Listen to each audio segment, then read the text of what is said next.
মহা বিপদৰ সন্মুখীন অসমৰ ভ্ৰাম্যমান যাত্ৰা দল।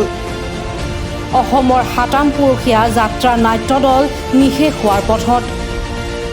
মহামাৰীয়ে এই যাত্ৰা নাট্য দলসমূহলৈ কাল অমানিশা মাতি আনিছে। প্ৰযোজক, শিল্পী, কলা কৌশলীৰ জীৱনলৈ আহিছে চৰম দুৰ্দশা।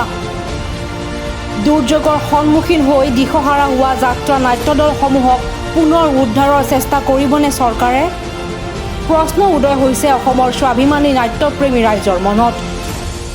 উল্লেখযোগ্য যে মহামাৰী কোভিডৰ বাবে যোৱা বৰ্ষৰ পৰা যাত্ৰা নাট্য দলসমূহ বন্ধ হৈ পৰাত শ শ শিল্পী, কলা কৌশলীৰ লগতে বহু প্ৰযোজকৰ জীৱনলৈ নামি আহিছে চৰম দুৰ্দশা।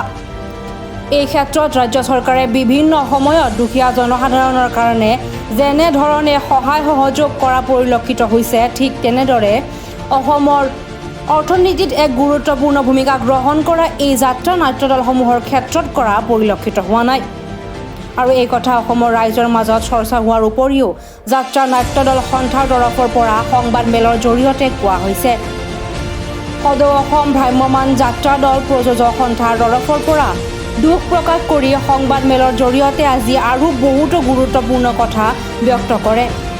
অসমৰ বৰ্তমান সৰু বৰ প্ৰায় 50টা যাত্ৰা নাট্য দলত সৰ্বমুঠ 2000ৰ অধিক শিল্পী, কৰ্মী জড়িত হৈ নিজৰ পৰিয়াল পোহপাল দি আহিছিল।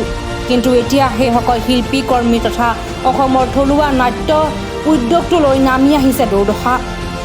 সেয়েহে সংবাদ মেলৰ জৰিয়তে অসমৰ মুখ্যমন্ত্ৰী ডক্টৰ হিমন্ত বিশ্ব শৰ্মাক দুৰ্যোগৰ সন্মুখীন হোৱা এই যাত্ৰা নাট্য দলসমূহক পুনৰ উদ্ধাৰৰ চেষ্টা কৰি দললৈ নিম্নতম 5 লাখ টকা আৰ্থিক সাহায্য প্ৰদান কৰাৰ আহ্বান জনোৱাৰ লগতে এই যাত্ৰা দলত জড়িত শিল্পী, কলা কৌশলী তথা কৰ্মীৰ পৰিয়ালৰ স্বাৰ্থত আৰ্থিক সাহায্য প্ৰদান কৰিবলৈ আহ্বান জনায়। অন্যথা যাত্ৰা দলৰ শিল্পী, কৰ্মীসমূহ নিশ্চিত মৃত্যুৰ ফালে গতি কৰিব বুলি জনায়। আনহাতে থলুৱা কৃষ্টিসমূহ ৰক্ষা কৰাৰ বাবে অহোপুৰুষাৰ্থ চেষ্টা আৰু দুৰ্ভগীয়া বেনপাৰ্টি, ঢুলীয়া, ওজাপালি, নাগাৰা নামৰ শিল্পীসকলৰ খবৰ লৈ সহায় সহযোগ কৰাৰ চৰকাৰক আহ্বান জনায়। অৱশ্যে এই ক্ষেত্ৰত চৰকাৰে কেনেধৰণৰ সহায় সহযোগ কৰে সেয়া সময়ত লক্ষণীয় হ'ব।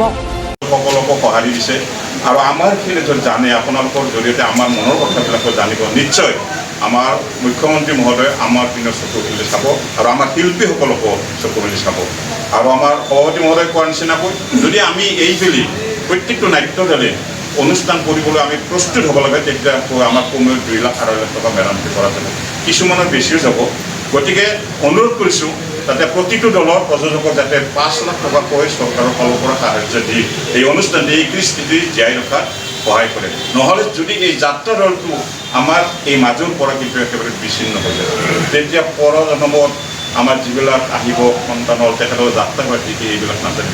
আৰু এইটোও সত্য যে এই যাত্ৰা দলৰ মাধ্যমতে কিন্তু আজি ভ্ৰাম্যমানত বহুত অভিনেতা অভিনেত্ৰী আজি জব পাইছে, কিন্তু ইয়াৰ মাধ্যমত বহুত কেইজন ইয়াৰ পৰাই প্ৰতিষ্ঠা হৈ গৈছে।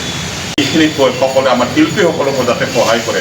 আমি প্ৰতিটো দলত আমাৰ লগত জড়িত শিল্পীসকলৰো আমি তালিকা দিম প্ৰয়োজন হ'ব যদি চৰকাৰে বিচাৰে।